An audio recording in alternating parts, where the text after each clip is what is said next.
Hi, I'm Siddiqi. I'm the Director of Sales and Marketing at Wyndham Grand Regency Doha. Thanks for joining us here at ITB. It's a pleasure. It's an important show for you.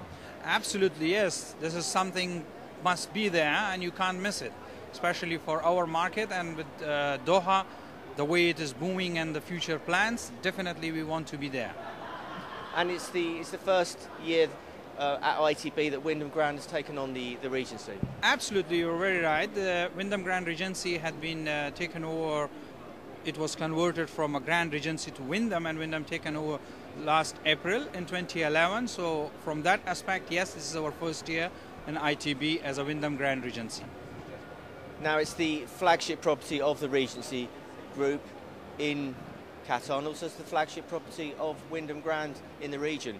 What's the strategy behind that? While Wyndham in general as a company had expanded its wings to start managing properties on their own, and we are the very fortunate property to be the #1 managed Wyndham Grand brand property in the Middle East, and it is an honor for us, and we are working on making sure that we stand by that and we take it up further high. Can you tell us a bit about the property itself, its USPs? Well, our property, it was previously known as a Grand Regency, and it had made in the market a great reputation.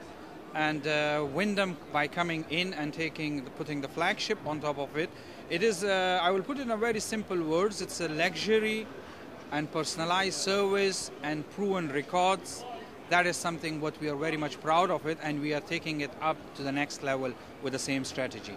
And it is a 246 room property with 4 outlets, and we have an Angsana Spa, which is managed by a banyan tree.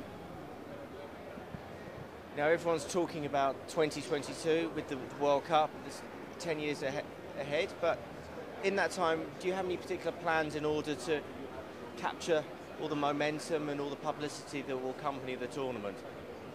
Certainly, yes. We are all very much excited about it, the city of Doha in general, and so we are in the same pace with the city of Doha. The hotel is very much looking forward for that event. A lot of things are happening, and our current businesses are all revolving around that big days what are coming in 2022. The hotel definitely have a strategy of expansion and adding few new facilities and outlets, and soon we will be opening a Moroccan restaurant which will be called Tangier. So definitely we are very much in line with the city and preparation for 2022. Now Doha, it's a very exciting place and part of the world to be at the moment. I mean, traditionally it was a business destination, but now it's really booming as a leisure tourism destination.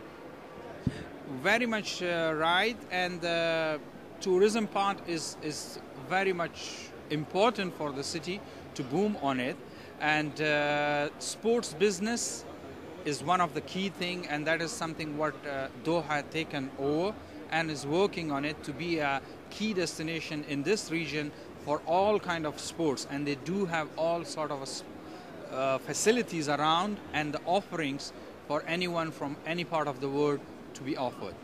And culture as well is a big part of the plan to expand Doha and Qatar. Certainly, yes. Doha in general is just trying to keep their heritage and work on their culture and keep it very much alive. As you can see, they are not taking a 360 shift as such. They are going very much slow, steady, but at the same time keeping the culture very, very alive. That is the aim and that is the plan. One of the things about Qatar is it's a small country, but it's a very compact country. There's a lot of things you can do. You can be in the centre of Doha, but quickly you can be in the middle of beautiful sand dunes. Absolutely right. Doha has a lot to offer, and that's why the Qatar Airways had come up with a 48-hour stopover program, where within the 48 hours you could be anywhere and everywhere in Doha, and you can see, as you had rightly mentioned, from very high-rise buildings and new hotels and shopping malls to this duning and safaris and everything. So all the offerings are there. Now, back in January, World Travel Awards hosted its grand final, the culmination of its global tour for the very best travel brands in the world, and all the hospitality leaders came to Doha to celebrate the achievements of the past year.